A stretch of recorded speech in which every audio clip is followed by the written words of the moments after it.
kitchen was scorching, but all of the noise, all of the heat, all of the chaos faded into the background the moment Evelyn stepped into the room.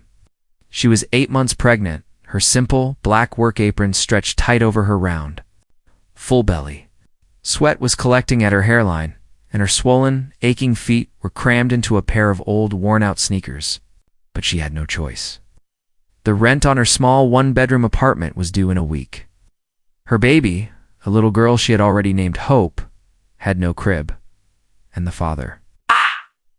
The father was long gone, a ghost who had vanished the very moment he had found out that she had refused to terminate the pregnancy. The head chef, kind but very nervous man, glanced at her, his own face full of a deep and very real concern. Everyone in the city had heard of Thomas Bellamy, the silver-haired hotel owner and self-declared billionaire. He was a man who was famous for running his restaurants like war zones.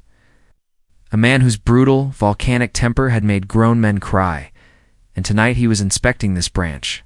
Pregnant waitress, a ruthless millionaire, and a single quiet act of courage that would change everything. If you believe that a person's true worth is not defined by their wealth, and that a single brave voice can silence a tyrant, please take a moment to like this video, subscribe to our channel, Kindness Corner, and share this story. Thomas Bellamy was known for a lot of things, but kindness was not one of them. Staff at his many five-star restaurants quit within hours of his arrival.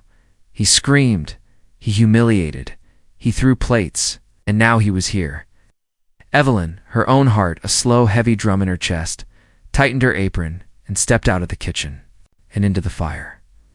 It was 6:42 p.m. when he stormed into the kitchen, a whirlwind of an expensive navy blue suit and a cold, ruthless, and very palpable fury. He immediately made his presence felt. A young, nervous waiter accidentally dropped a spoon, the small silver object clattering loudly on the tile floor. And Bellamy barked, his voice a sound that was as loud and as sharp as a gunshot. "Did I just hire a circus monkey to work in my kitchen?" A few nervous, sycophantic laughs followed from some of the other staff members. Evelyn didn't flinch. She just kept her head down, preparing the plates, slicing the bread, garnishing the dishes, her own hands steady, even as her back and her heart ached. He spotted her then.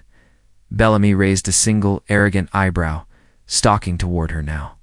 A wolf closing in on its prey. The room went still.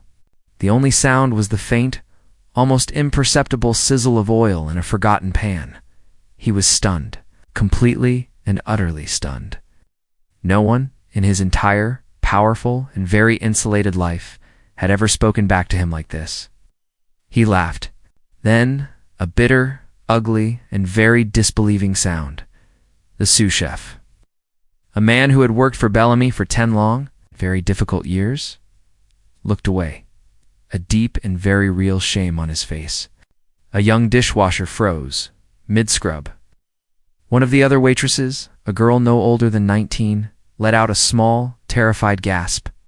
And then Bellamy, in a final, terrible, and very public escalation of his own rage, raised his arm to hit her. It threatened her. It was a move that had always, in the past, worked. Silence. He stepped back. A flicker of a new and very real uncertainty in his eyes. And in that moment, something in the room shifted. A young kitchen staffer, a boy who had been watching the entire, ugly scene with wide, horrified eyes, Atea, had already pulled out his phone and was now very quietly and very deliberately filming. And then another had started recording too. It wasn't a planned, coordinated act of defiance.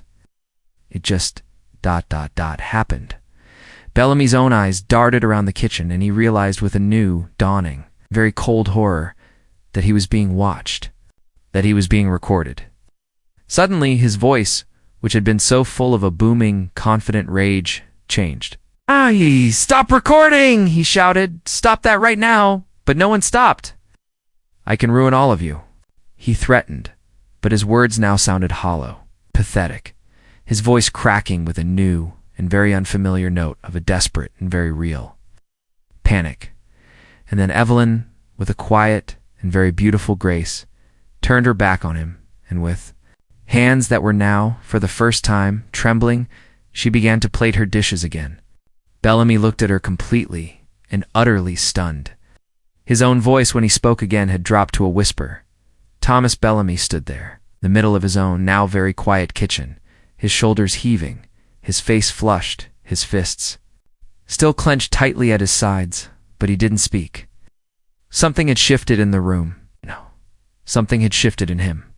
The phones that had been so bravely and so defiantly recording him did not frighten him nearly as much as the look he had seen in Evelyn's eyes. It was a look of a quiet, profound, and very tired dignity, a look of a woman who was done, being treated like she didn't matter, was done with men like him, who thought that they could break people simply because they had money. He opened his mouth to say something, anything, but nothing came out.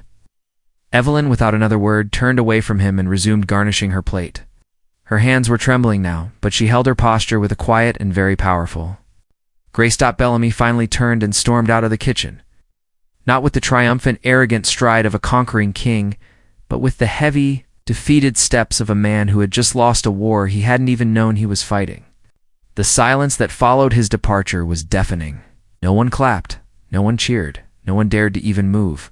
Evelyn placed the last perfect sprig of parsley on the plate, adjusted it slightly, and then she quietly walked toward the staff locker area. Her shift wasn't over, but something inside of her, some small, fragile piece of her spirit was. She sat down slowly, breathing through the new, sharp pressure in her lower back, and she wiped a single, hot tear from her cheek with the sleeve of her apron. But something unexpected happened. An hour passed, and then another. The restaurant manager came into the locker room, pacing nervously. Evelyn's first, and very powerful instinct was to go home, to leave before this new and very strange situation could turn even worse. But something else inside her, perhaps the same quiet strength that had made her stand her ground in the kitchen earlier, told her that she needed to finish this confrontation. On her own terms, she walked into the dimly lit dining room slowly. That surprised her. Evelyn's expression did not soften. She had no sympathy left for rich, powerful men with their sad and very convenient sob stories. That one single word monster struck something deep and very real inside him. He didn't argue. She finally sat across from him. Then he reached into his jacket and pulled out a small, sleek envelope. This isn't hush money or pity. She didn't take it. And what does that have to do with me? You'll take my place. Evelyn blinked. She stared at him in disbelief. She still hesitated. Then she said, "And what about the baby?" He smiled for the first time genuinely. "This is your kitchen now. You make the rules, even if it means a crib in the manager's office." She didn't smile back. Not yet. But her fingers gently brushed her belly. The baby kicked again. That night, Evelyn walked home under the streetlights, her apron folded neatly in her bag, her mind racing.